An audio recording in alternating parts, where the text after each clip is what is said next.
ठीक है ठीक है ठीक है। तो पहले करते हैं question number 10, RD Sharma book की एक्सरसाइज 1A का क्वेश्चन है। क्वेश्चन में आपको दिया हुआ है let S be the set of all points in a plane and R be a relation in S defined by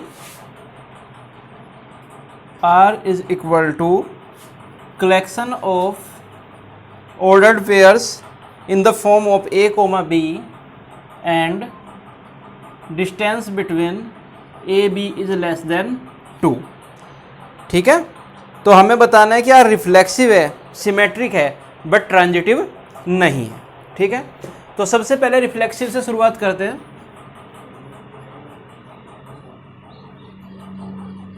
इस क्वेश्चन में डी ए बी का मतलब है कि ए और बी दो पॉइंट्स है, उन दोनों पॉइंट्स के बीच की जो डिस्टेंस है उसको डी ए बी से रिप्रेजेंट किया है, जैसे मैं और तुम हो गए। ठीक है, हम दोनों के बीच की जो डिस्टेंस है वो 2 मीटर 2 सेंटीमीटर या कोई भी 2 यूनिट है उससे छोटी है। अब एक बात बताओ कि मैं एक इंसान हूं, ठीक है, मेरे पास कोई पॉइंट है, उस पॉइंट की खुद से ही डिस्टेंस कितनी होगी? 0 होगी हमेशा। इसका मतलब distance between a comma a is less than is equal to 0। ठीक है, जो कि 2 से छोटी है।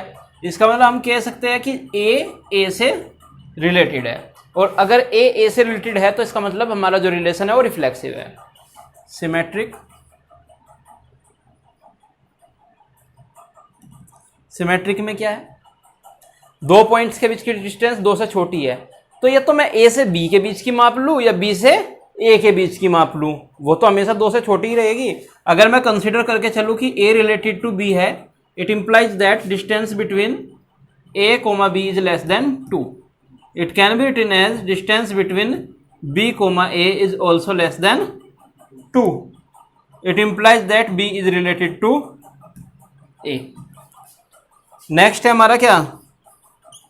Transitive.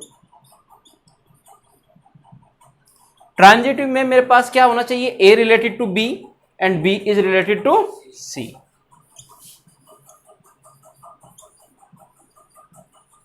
It implies that distance between A and B is less than 2 and distance between B and C is also less than 2।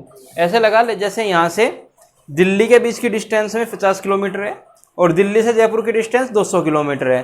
तो यहाँ से अगर मैं जयपुर की नापूं डिस्टेंस, तो ज़रूरी नहीं है कि वो 2 से छोटी हो, 200 से छोटी हो, 40 से छोटी हो, नेसेसरी नहीं है। आप ये इन दोनों रिलेशन से ये बिल्कुल भी नहीं बोल सकते कि ए और सी के बीच की डिस्टेंस 2 से छोटी होगी। क्लियर है? It does not implies that distance between A and C is less than 2। This is wrong. इसका मतलब ये ट्रांजिटिव नहीं है। ठीक है, नोट डाउन कर लिया?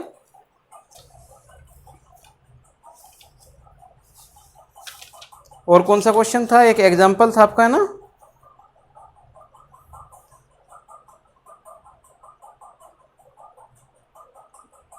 लिख लो जल्दी।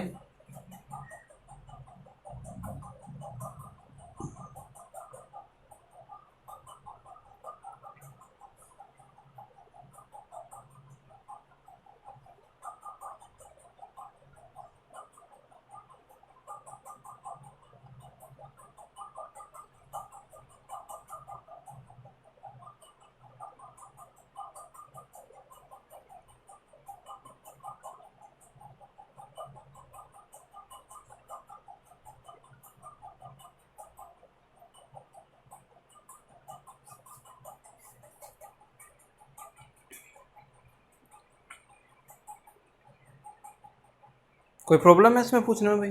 कुछ समझना है? कुछ नहीं ना? चलिए फिर नेक्स्ट क्वेश्चन करते हैं। साफ कर दो बोर्ड।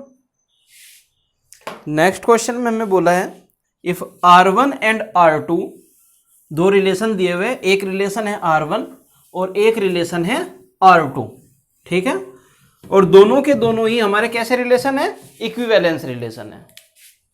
नेक्स्ट क्वेश्चन में R1 भी इक्विवेलेंस रिलेशन है एंड R2 भी हमारा इक्विवेलेंस रिलेशन है। तो हमें शो करना है कि R1 इंटरसेक्शन R2 भी हमारा इक्विवेलेंस रिलेशन होगा। इसका मतलब R1 इंटरसेक्शन R2 को आपको सिमेट्रिक, ट्रांजिटिव, रिफ्लेक्सिव ये तीनों शो करना है। ठीक है, तो सबसे पहले हम रिफ्लेक्सिव लेके चलते हैं। जब R1 हमारा इक्विवेलेंस रिलेशन है तो इसका मतलब मैं बोल सकता हूं कि A बिलोंग्स टू R1 रहा होगा, पक्की बात है। और R2 भी हमारा इक्विवेलेंस रिलेशन है, इसका मतलब A बिलोंग्स टू R2 भी रहा होगा, पक्का। इक्विवेलेंस है तो दोनों ने अपनी अपने केस में रिफ्लेक्सिव की प्रॉपर्टी दिखाई होगी। ठीक है, A R1 में भी है, A R2 में भी है, तो जो दोनों का कॉमन पार्ट होगा उसमें भी तो A होना चाहिए। It implies that A belongs to R1 intersection R2। Next, symmetric. Symmetric इसका मतलब A B belongs to R1। मैं पहले R1 इक्विवेलेंस था, इसका मतलब R1 हमारा सिमेट्रिक था। R1 जब सिमेट्रिक था तो मैं बोल सकता हूं कि A B बिलोंग्स टू अगर R1 है तो ये इंप्लाइज कर रहा है कि B A भी R1 से बिलोंग कर रहा होगा। सेकंड, A B अगर R2 से बिलोंग कर रहा है तो B A भी R2 से बिलोंग कर रहा होगा, पक्की बात है, क्योंकि ये भी था और ये भी था, दोनों ही हमारे सिमेट्रिक थे। तो अब R1 इंटरसेक्शन R2 के केस में अगर मैं मान लूँ A B belongs to R1 intersection R2 है तो ऑब्वियस सी बात है B R1 में भी था, B R2 में भी है, तो R1 इंटरसेक्शन R2 में भी तो होगा। जब इसमें भी है और इसमें भी है तो दोनों के कॉमन पार्ट में भी होगा। ये क्या इंप्लाइज कर रहा है कि B A belongs to R1 intersection R2। इसका मतलब रिलेशन हमारा सिमेट्रिक भी है। अब ट्रांजिटिव देख लेते हैं।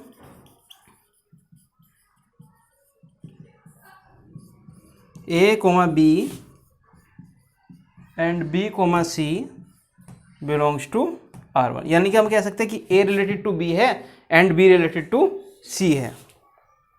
इसको इस तरीके से भी लिख सकते हैं, if A related to B and B related to C, it implies that A related to C for R1, बोल सकता हूं मैं। सिमिलरली अगर A related to B and B related to C, it implies that A related to C for R2। अब यही same चीज R1 intersection R2 के लिए भी मान लो। R1 इंटरसेक्शन R2 में भी A related to B and B related to C दो एलिमेंट्स कंसीडर कर लिए, दो पेयर्स कंसीडर कर लिए। जब R1 में भी है R2 में भी है तो इंटरसेक्शन में तो डेफिनेटली होगा। क्लियर है, ट्रांजिटिव भी हो जाएगा। यहां तक कोई प्रॉब्लम किसी को, नोट डाउन कर लो।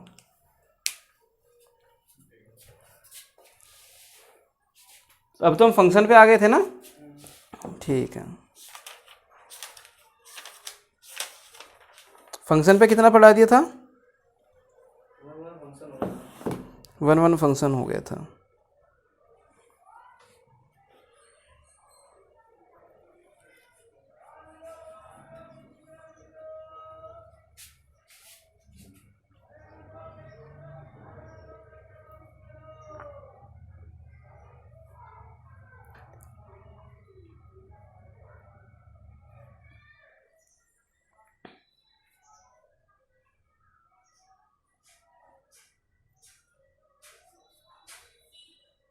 कोई प्रॉब्लम है यहां तक?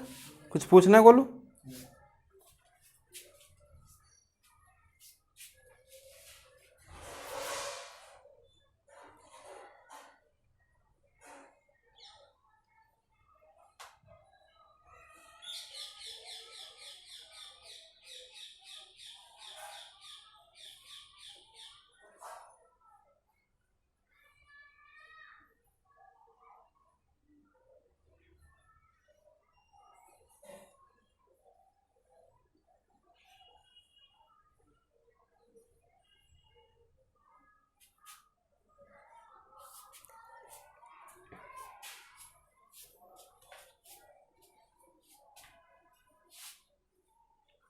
वन फंक्शन दिखाने के लिए मैंने क्या बोला था?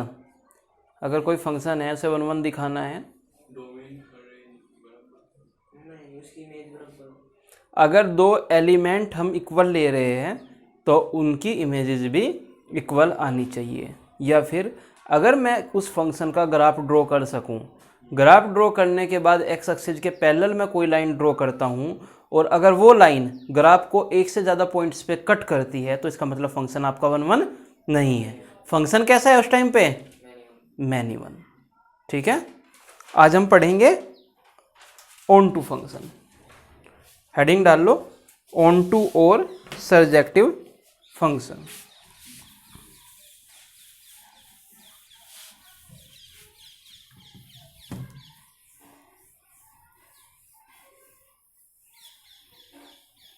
ऑन टू और सर्जेक्टिव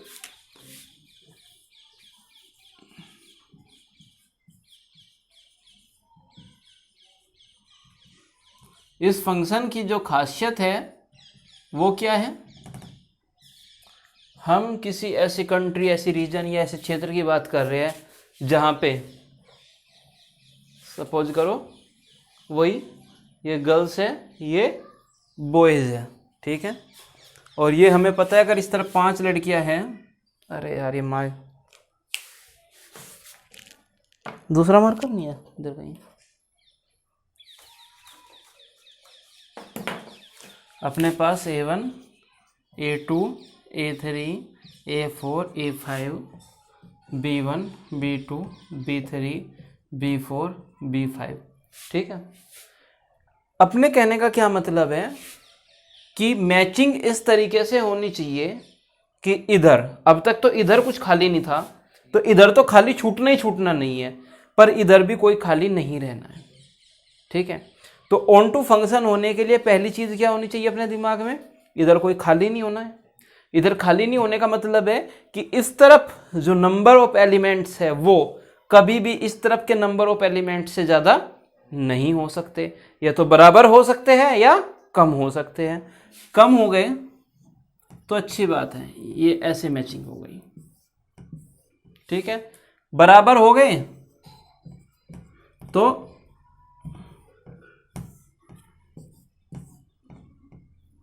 ऐसे मैचिंग हो गई। क्लियर है?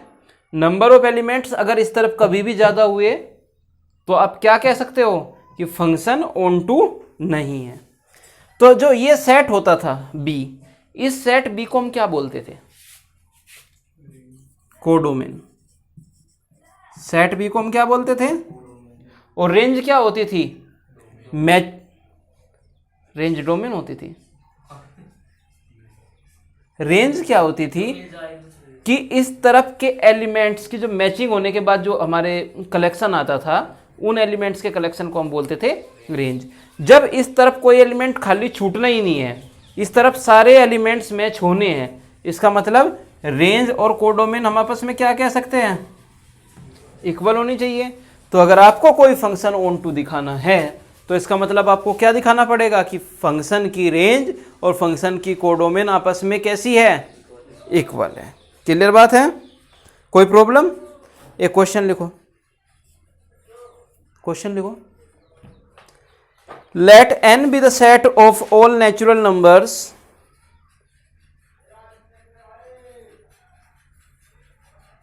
let n be the set of all natural numbers and e be the set of all even numbers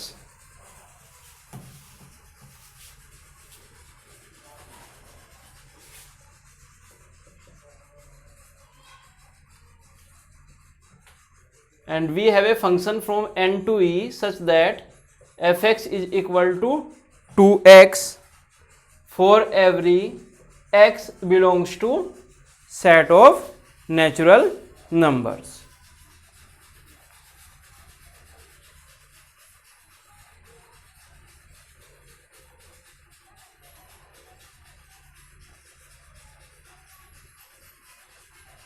ठीक है, बना लेते हैं थोड़ा सा। सपोज करो ये सेट n है, ये सेट e है और इस सेट पे हमारे पास क्या है? एक फंक्शन है। नेचुरल नंबर के सेट में एलिमेंट क्या क्या होते हैं? 1 2 3 4 5 6 7 up to infinite. Even number क्या क्या हो जाएंगे, 2 4 6 8 10 12 16 18 अप टू इनफाइनाइट। ठीक है, अब ये बताओ जब ये फंक्शन है n से e में, कैसा फंक्शन है कि f x is equal to 2x है। जब मैं x इज इक्वल टू 1 डालूंगा तो इधर कितना आएगा, यानी कि 1 को 2 से मैच करा सकता हूँ। 2 डालूंगा तो कितना आएगा, 2 को 4 से मैच करा सकता हूँ। 3 डालूंगा कितना आएगा, 3 को 6 से मैच करा सकता हूँ। 4 डालूंगा 8 आएगा। इस तरीके से मैचिंग हो रही है। कोई एलिमेंट इधर खाली छूटता दिख रहा है। इस तरफ के हर एक एलिमेंट के लिए एक प्री इमेज सेट n में एग्जिस्ट कर रही है। क्लियर बात है भाई? यहां तक कोई समस्या? यहां तक कोई भी एलिमेंट इस तरफ ऐसा नहीं है जिसकी इधर प्री इमेज ना हो।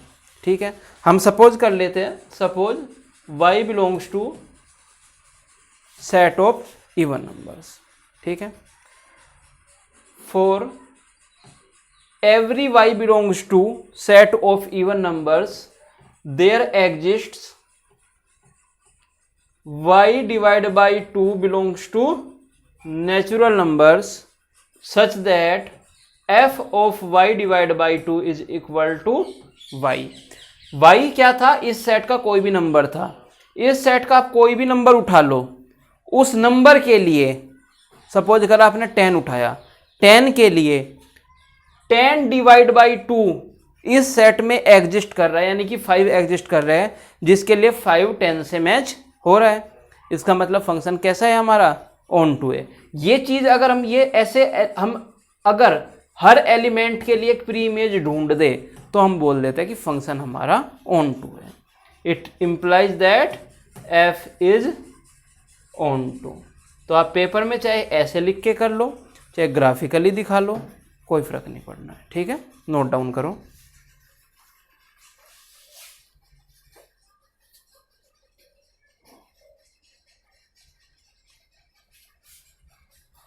और अगर इस तरफ मान लो कोई एलिमेंट खाली छूट जाता है तो क्या बोलेंगे हम फंक्शन को, इनटू। अगर इस तरफ खाली छूट जाता है, इस तरफ के सारे एलिमेंट इधर इधर मैच हो रहे हैं, इस तरफ कोई एलिमेंट ऐसा रह जा रहा है जिसकी प्री इमेज नहीं है, तो फंक्शन कहलाएगा इनटू फंक्शन। तो फंक्शन 4 भागों में बांटे गए। ठीक है, पहला 1 1, यानी कि हर एक का एक के साथ मैचिंग हो रहा है। इस तरफ चाहे कितनी खाली हो हमें फर्क नहीं पड़ रहा, पर एक एक पे जा रहा है। अगर इस तरफ 10 एलिमेंट है और इस तरफ 20 एलिमेंट है तो वे 10 इधर के 10 से मैच हो रहे हैं। उस तरफ पे उस टाइम पे फंक्शन कैसा कहलाया, 1 1। अगर ऐसा हो गया कि एक या एक से ज्यादा एलिमेंट की एक ही इमेज हुई तो फंक्शन कैसा कहलाया हमारा, मैनी वन। ऑन टू के केस में इधर कोई खाली नहीं होना चाहिए, हर एक एलिमेंट की प्री इमेज एग्जिस्ट करनी चाहिए। इनटू के केस में इधर खाली रह सकता है। तो 2 फंक्शन तो इधर इंपॉर्टेंस दी, 2 फंक्शन के लिए इधर इंपॉर्टेंस दी। और अपने काम का जो फंक्शन है वो फंक्शन होता है 1 1 एंड ऑन टू बोथ। जब फंक्शन आपका 1 1 भी हो और फंक्शन आपका ऑन टू भी हो, यानी कि इस तरफ कोई एलिमेंट ऐसा खाली ना हो जिसकी इधर इमेज ना मिल रही हो और इस तरफ भी कोई खाली नहीं होना चाहिए। ठीक है, हम जो ज़्यादा इंपॉर्टेंस देंगे वो 1 1 ऑन टू फंक्शन को देंगे।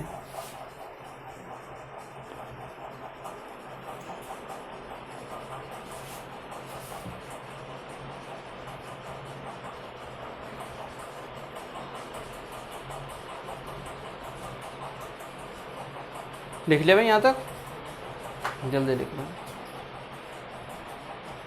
किसी को कोई समस्या?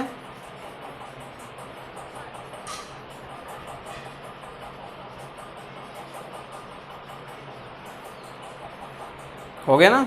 चलो ठीक है, नेक्स्ट हेडिंग डालो, into function. Into function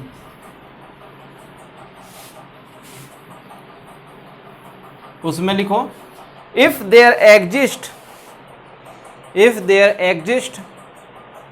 even a single element exists even a single element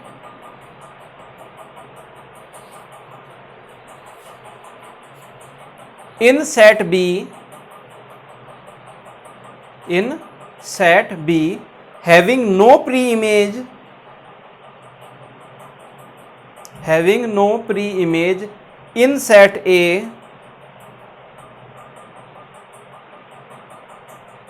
then function f from a to b, ऐसे लिख, साइन से लिखना है ना, function f from a to b is called into function.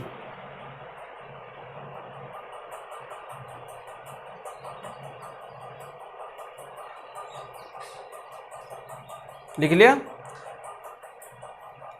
कहां पे रह गया? हो गया? ठीक है। नेक्स्ट हेडिंग डालो बाइजेक्टिव फंक्शन। अभी अभी जो मैंने बताया कि भाई इंपॉर्टेंस किस चीज की है, 1 1 ऑन टू की।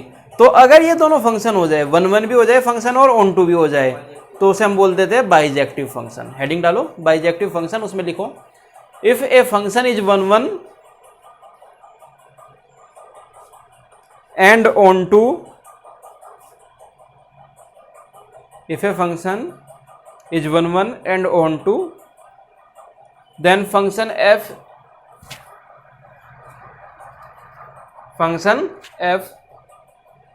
is called bijective function.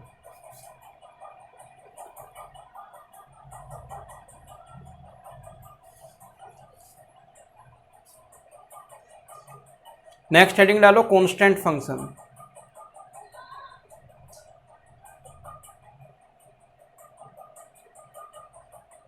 Constant function, constant का मतलब क्या होता है भाई, आप मशीन में कुछ भी डाल रहे हो, आपको एक ही चीज मिल रही है। आप उसमें ए बी सी डी कुछ भी घुसेड़ो, आपको क्या मिलेगा? एक ही चीज मिलनी है। वो फंक्शन कहलाता है कांस्टेंट फंक्शन। जैसे जूस डालने की मशीन है, मौसमी डालोगे तो मौसमी का जूस निकलता है, नार डालोगे नार का जूस मिलता है। ऐसा नहीं चाहिए हमें। हमें क्या चाहिए? कुछ भी डाल ले भाई, निकलना अपने पास एक ही चीज चाहिए, एक ही तरीके का एलिमेंट निकलना चाहिए। उस फंक्शन को हम बोलेंगे कांस्टेंट फंक्शन। हेडिंग में लिखो a function f from a to b, a function f from a to b is called a constant function, is called a constant function if every element in A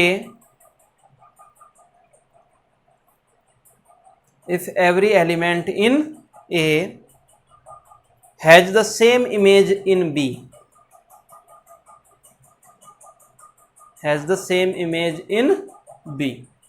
तो constant function के case में range क्या होगी?